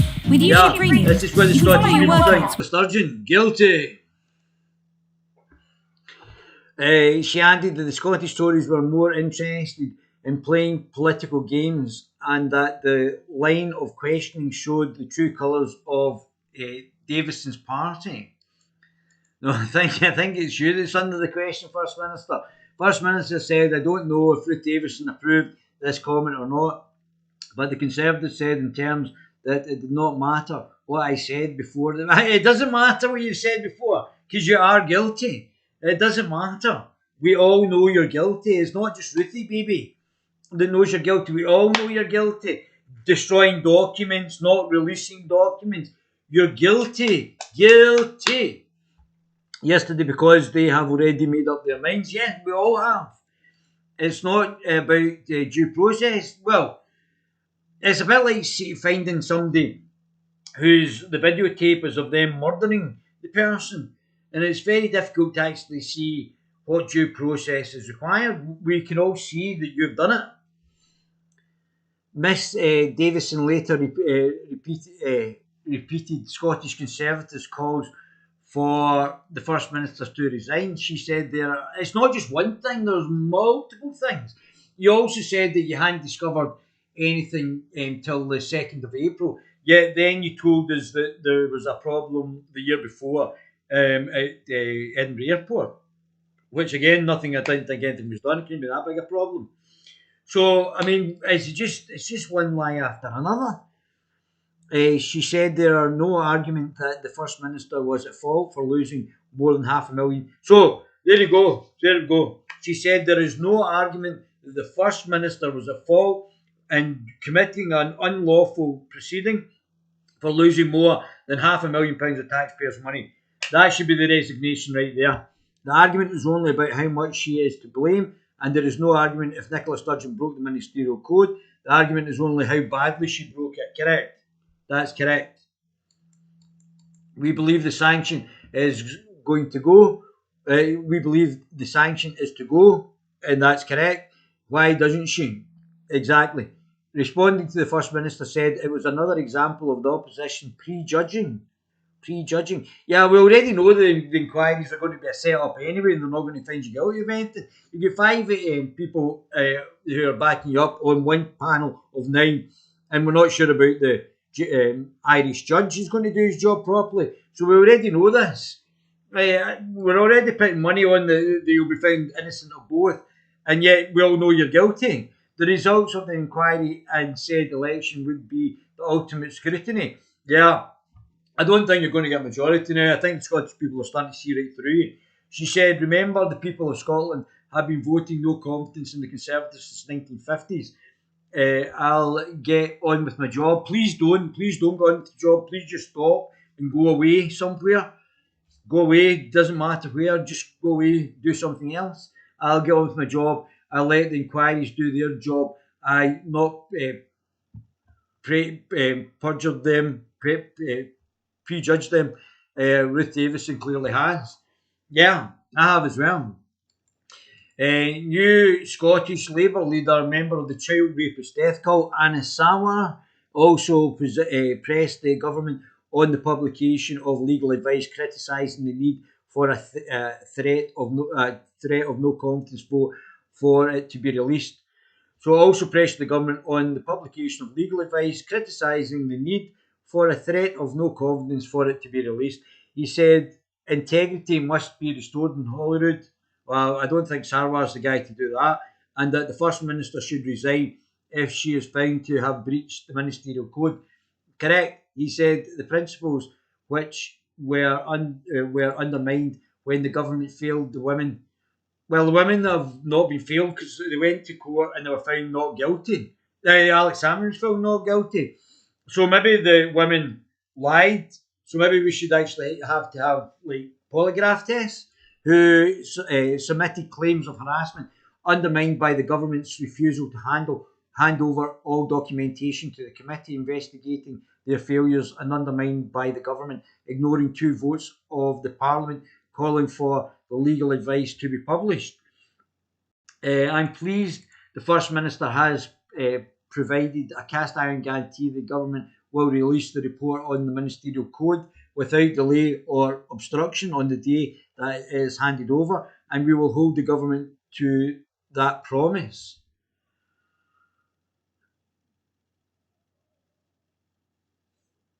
I think it's already been fixed. It's not going to show anything. That's my thoughts on it. We need to remove the party and personality from this. A minister, any minister who is found in breach of the ministerial code should resign, especially as badly as this one's done. I mean, the underlying thing about this is that Nicola Sturgeon may well have set up Alex Salmond for fake sexual allegations.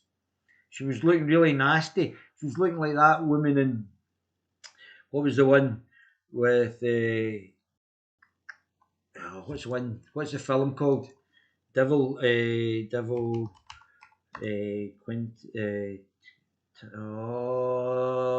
remember it. And the one about the devil, where, what's his face? Al Pacino's playing the devil, and she's looking, the woman's face looks normal, and it all becomes a bit weird and twisty. She looks a bit like that. Anyway, my baby gorillas.